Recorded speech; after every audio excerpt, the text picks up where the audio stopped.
Now in this week's rider tip, we're going to tackle one of the more challenging aspects of riding a dirt bike, but if you get it right, it can be also one of the most rewarding. Now I'm talking about riding in deep sand.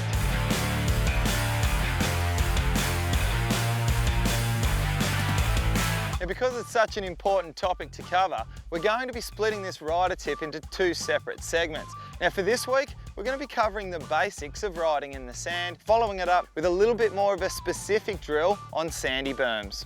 And one of the biggest tips I can give you if you're hoping to become nice and comfortable in the sand is you need to do your time. You need to do hours and hours out in it and you'll become nice and comfortable. Now for me personally, growing up over in Western Australia, being a little sand groper, I definitely did my time in the sand, that's for sure. But today, we're here in Rosebud and what quite possibly has the deepest sand on the whole eastern seaboard of Australia. We're going to go over a couple of basics and what's going to get you a lot more comfortable. Now for those of you out there that haven't ridden the sand before, the first thing that you need to wrap your mind around is that the bike's going to almost seem like it has a mind of its own here in the deep sand. There's no way that you can stop that bike from moving around a little bit. You have to work with the bike, and if you're a little bit of a control freak and want to keep that bike absolutely perfect all the time, it's not going to work like that for you.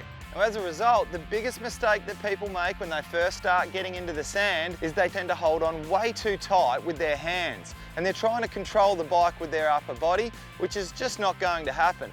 Now it's not possible by gripping really tight with your hands to control what the back of the bike's going to do through the sand. All it's going to achieve is it's going to give you arm pumps straight away and obviously tire you out in the process. Now it's important to remember that if you fully back off your throttle in the sand, it's equivalent to grabbing a handful of front brakes on a hard packed track, and quite often that'll spit you straight over the handlebars. In the sand, the bike likes to do what it wants. It likes to move around a little bit, and if you fully back off the throttle at any stage, it puts all the weight bias to that thin little front wheel and it tries to tuck and send you over the handlebars. So what I recommend is we need to keep at least a little bit of power on at all times. Keep that throttle nice and smooth, and even when you're approaching braking bumps coming into the corner, we try to keep that little bit of power on to keep those wheels up and on top of those bumps.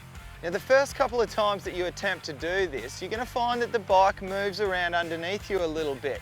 You have to resist the temptation to hold on too tight with your upper body. Don't do this. Whatever you do, we need to use our legs, the lower half of your body, to grip very, very tight on the bike, and that allows you to loosen up that upper body just a little bit. Now that we've got that sorted, we need to discuss our body position. And it's very important that whatever you do, don't hang off the back of the bike like a lot of people recommend you should do in the deep sand. You'll never find any of your favourite top world-class riders hanging off the back in the deep sand. Now what we recommend is a nice central body position, very, very similar to what you would do on the hard pack. We need to grip extremely tight with our legs through the air box, which is basically 2/3 of the way back on the bike. That keeps the main bulk of the motorcycle nice and straight through the sand. With our upper body, we hold on reasonably light with our chin roughly over that crossbar pad, and it gives us a nice balance to the front and the back of the bike. But the biggest trick to not going over the handlebars in the sand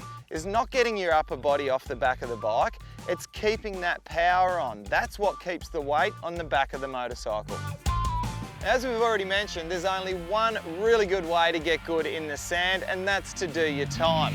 Stay tuned for part 2 of our sand riding tip. Until then, remember, practice makes perfect.